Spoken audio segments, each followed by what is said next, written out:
Live cities की night bulletin दिन भर बिहार में आपका स्वागत है। खबरों की शुरुआत करेंगे, लेकिन उससे पहले एक नजर डालते हैं आज की सुर्खियों पर। सीएम नीतीश ने बापू टावर में नवनिर्मित प्रशासनिक कार्यालय का किया उद्घाटन। आरजेडी की बड़ी बैठक, महागठबंधन नेताओं के साथ राज्य निर्वाचन आयोग पहुंचे तेजस्वी यादव। कांग्रेस की बैठक में प्रदेश अध्यक्ष ने कहा, चुनाव आयोग की तुगलकी फरमान। ओवैसी को आरजेडी ने दिया जवाब। 9 जुलाई को बिहार बंद करेंगे पप्पू यादव। 18 जुलाई को प्रधानमंत्री का मोतिहारी दौरा, बिहार को देंगे कई सौगात।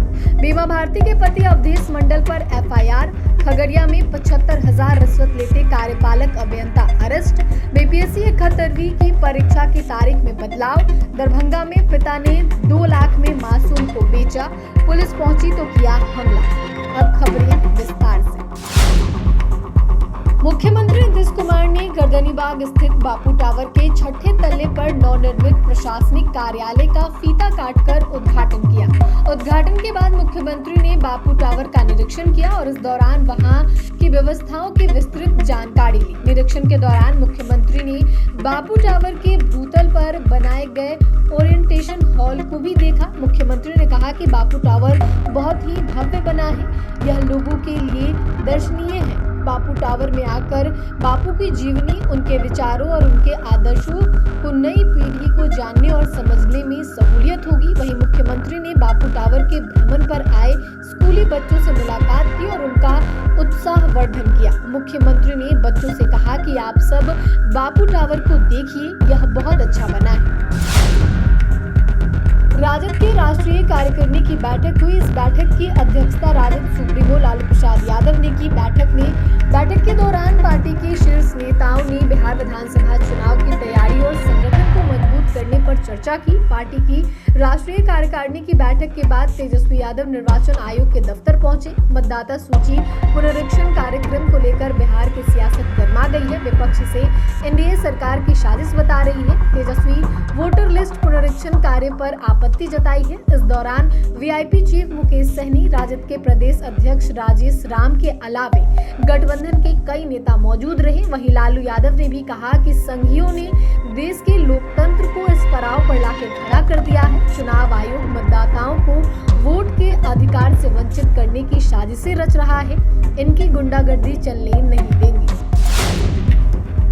कांग्रेस जिला अध्यक्षों की बैठक में प्रदेश अध्यक्ष राजेश राम ने कहा कि जिस तरह से चुनाव आयोग ने एक तुगलकी फरमान जारी किया है, उस विषय में हम अपने जिला अध्यक्षों से बात किए हैं। मतदाताओं के अधिकार के लिए कांग्रेस पार्टी सघन अभियान चलाएगी। इसके अलावा कम्युनिटी बैठक, चौपाल, छोटे बड़े सभा, राष्ट्रीय स्तर की सभा की रूपरेखा का डिस्कशन हुआ। माई बहन मान योजना को किस तरह से बचे हुए समय में घर घर तक पहुंचा सके, उस पर चर्चा हुई। कांग्रेस महिला की ओर से पूरे बिहार में 5 लाख सैनिटरी पैड मुफ्त में बांटा जाएगा। वहीं कृष्णा अल्लावरू ने कहा कि हमें चुनाव आयोग से थोड़ी बहुत उम्मीदें बची थी, लेकिन कल के बाद वो भी खत्म हो गई। उन्होंने कहा कि चुनाव आयोग के इस फैसले से बिहार के करोड़ों मतदाताओं का वोटिंग अधिकार छिन सकता है। करोड़ों मतदाताओं के पास उस प्रकार के कोई दस्तावेज नहीं है। ओवैसी की पार्टी ने शर्तों के साथ महागठबंधन में आने का प्रस्ताव लालू प्रसाद यादव को दिया है। अब आरजेडी सांसद मनोज झा ने एआईएमआईएम के प्रस्ताव का जवाब देते हुए ओवैसी को बड़ी सलाह दी है। उन्होंने साफ कहा है कि अगर मकसद बीजेपी की नफरत वाली राजनीति को हराना है, तो कई बार चुनाव न लड़ने का फैसला भी राजनीतिक समझदारी का हिस्सा होता है।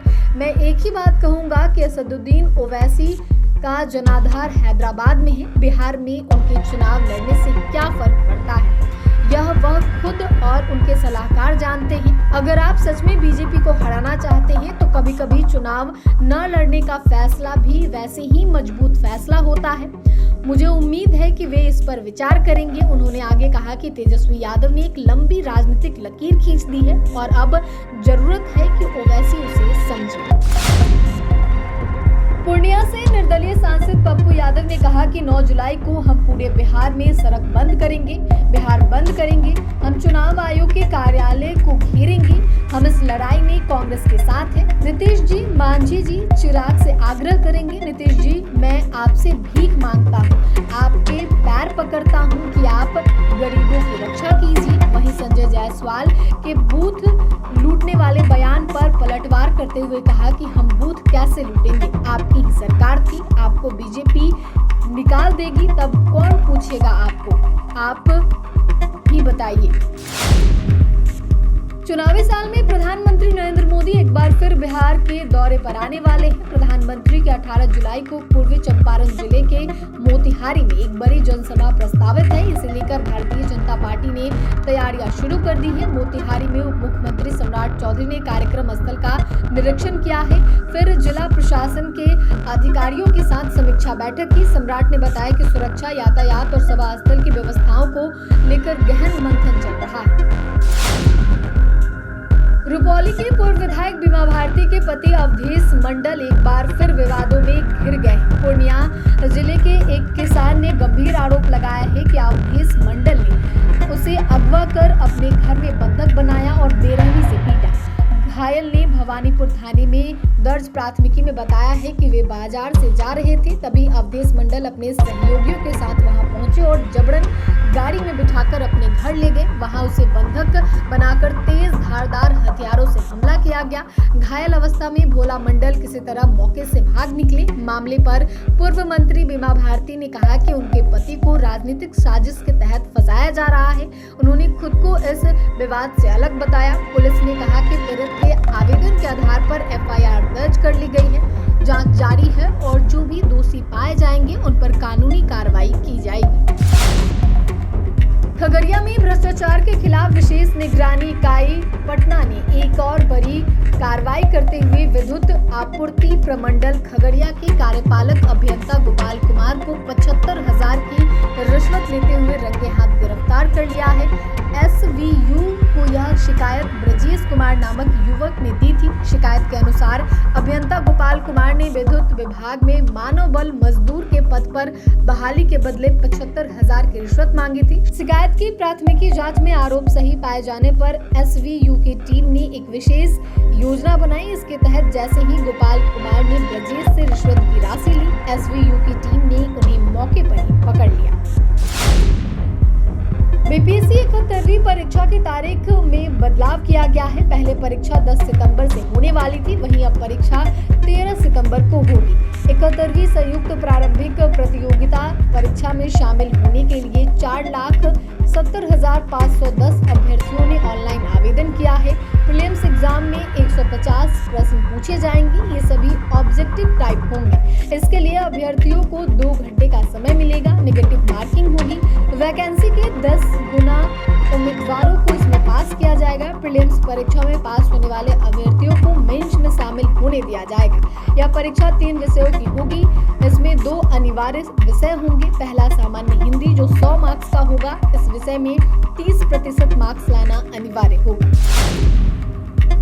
दरभंगा में पिता ने मात्र 2 लाख में अपने 8 माह के मासूम बेटे को बेच दिया। मामला तब सामने आया जब बच्चे की मां ने सोनकी थाने पहुंचकर बेटे को वापस दिलाने की गुहार लगाई। इस पर थाना अध्यक्ष और भालापट्टी थाने के एएसआई की टीम अहियापुर गांव में बच्चे को बरामद करने पहुंची। जब पुलिस टीम बच्चे को घर से लेकर लौट रही थी, तभी गांव में सैकड़ों ग्रामीणों ने पुलिस कर्मियों के साथ हाथापाई शुरू कर दी। थाना अध्यक्ष बसंत कुमार की पिस्टल छीनने का प्रयास किया गया। स्थिति को काबू करने के लिए पुलिस ने आत्मरक्षा में हवाई फायरिंग की और लाठीचार्ज कर भीड़ को तितर-बितर किया।